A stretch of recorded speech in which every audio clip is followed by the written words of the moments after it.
last 2 days, I've had the opportunity of being in two different places.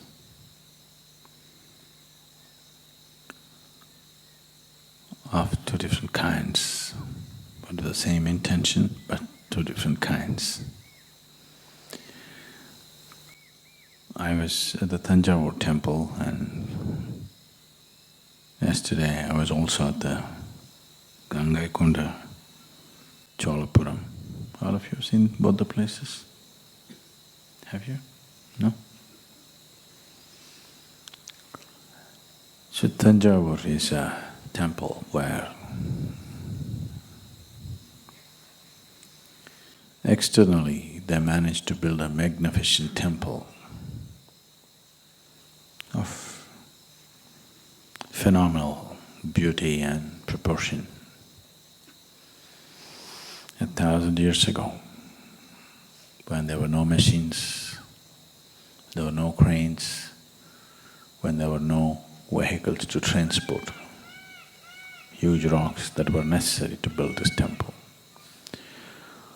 All by the dint of man's effort.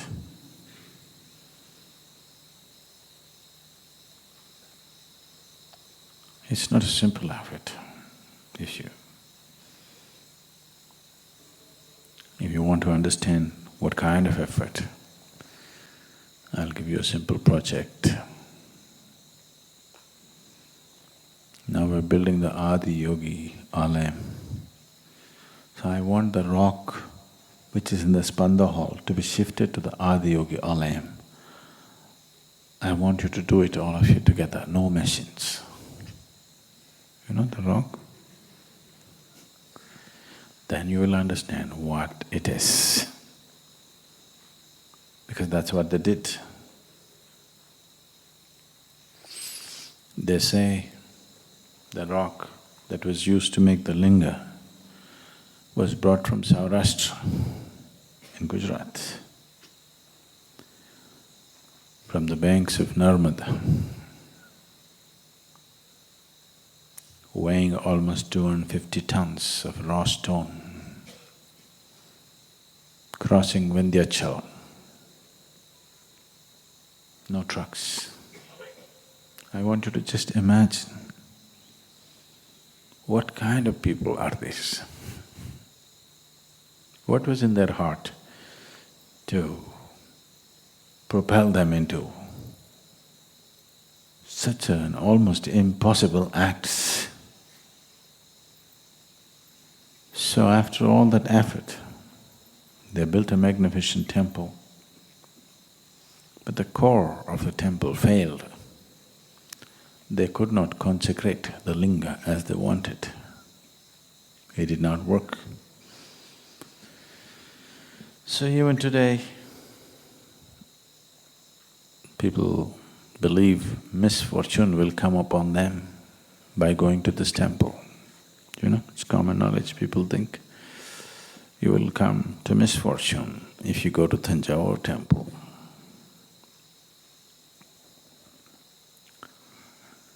Which is not wholly correct, but partially correct, because it's a kind of a distorted energy form. It did not find completion.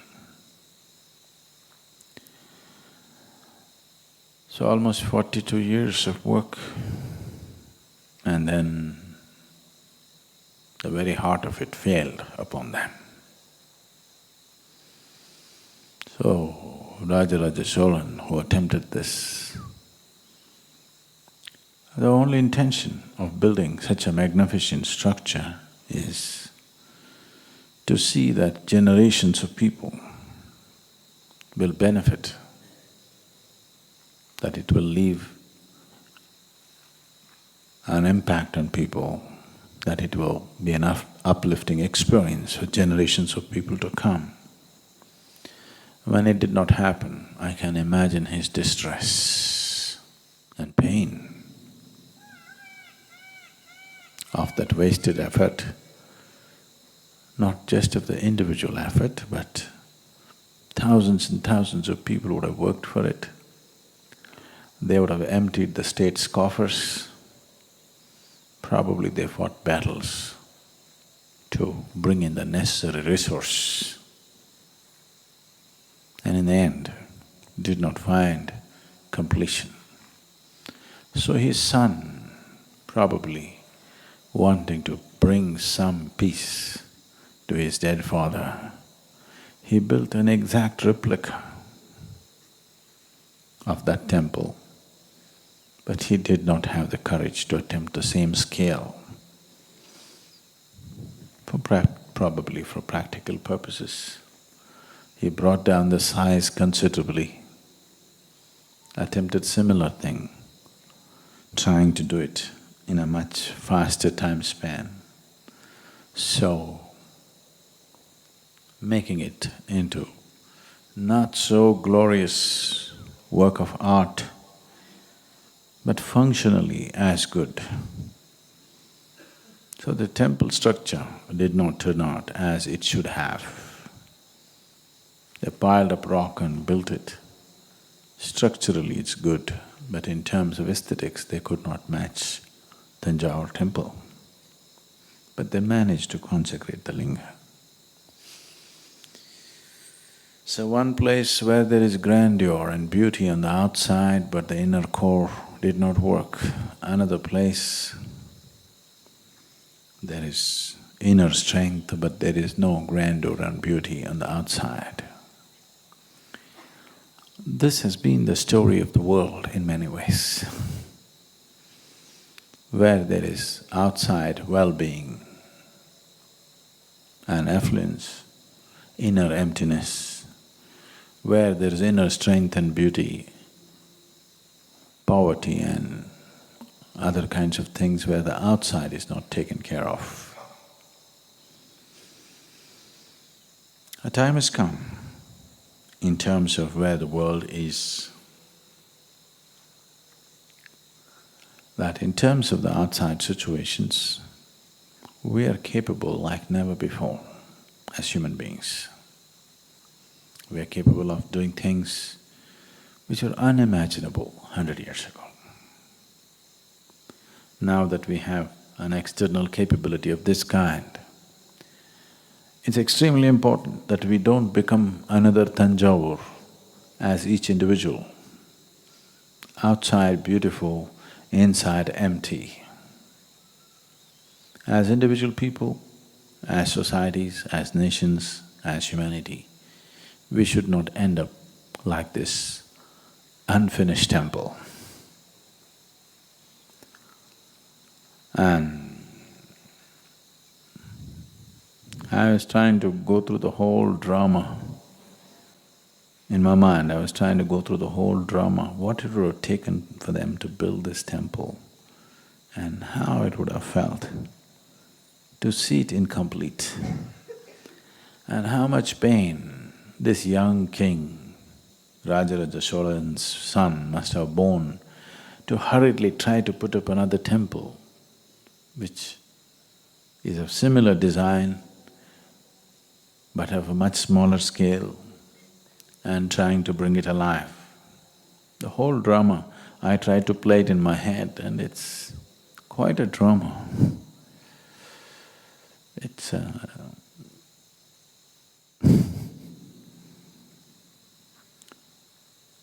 it's life in its very, very large scale, enormous magnitude. People playing out their life in a very large scale scape, and the pain of not being able to fulfill that, and the longing and desire to fulfill that. A fulfillment which is not of the personal kind. It is seen as something that you have to do for the people around you. This is a struggle and a pain and the fulfillment that every human being who longs to create something of phenomenal proportions to happen in this world,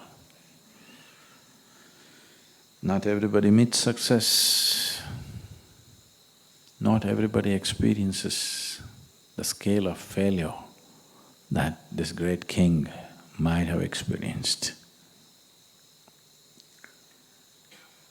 So, at this juncture,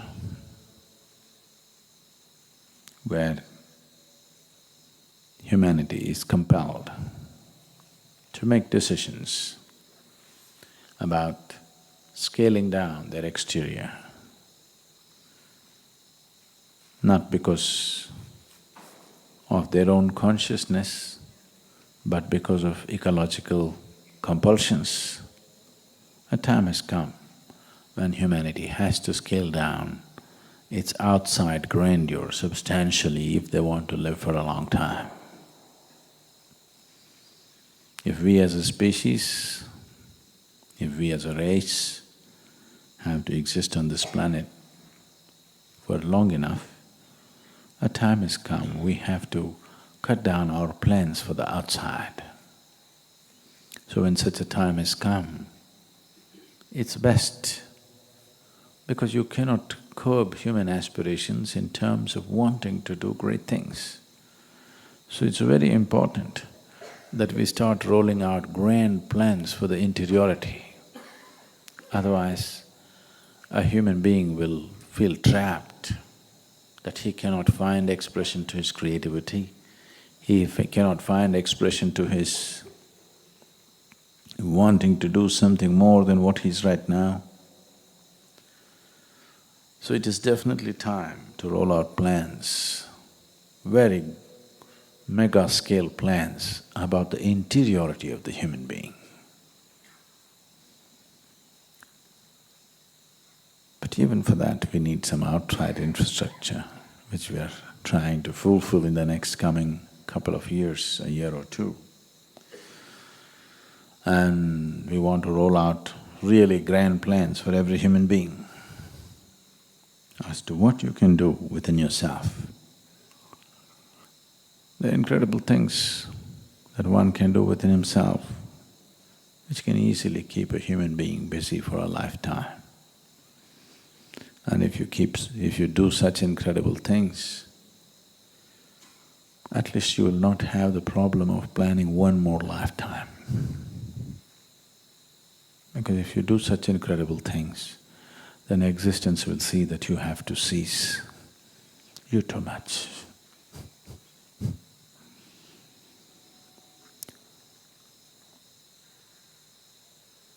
We need lots of people right now at this juncture to stand up. It doesn't matter what you're capable of, what you're not capable of. All that it takes is, because as far as I'm concerned, I'm not concerned about people's talent. We know how to manufacture talent.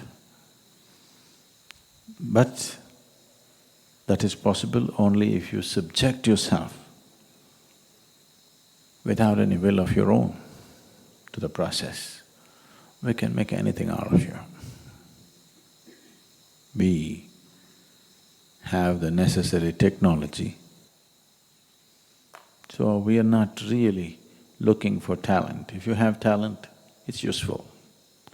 If you don't have any, but if you have unwavering commitment or devotion, you're much more useful, because now talent can be manufactured, anything can be built. If you have that one steady foundation in you, that your commitment and devotion does not waver, if that one foundation is there, we can build any kind of structure upon that. I'm looking forward to see a display of that kind of commitment and devotion in the coming few months, because we're looking at building things which will be of immense value to human life on this planet. But that cannot be done without the fundamental stability that the focus of your life does not change even for a moment. If it changes, it loosens everything. You cannot build a structure on a moving foundation. You can only build it on a stable foundation. I hope a lot of you or many of you will work towards that, to bring that stability within yourself, so that we can create and offer something of value to yourself and everybody around you.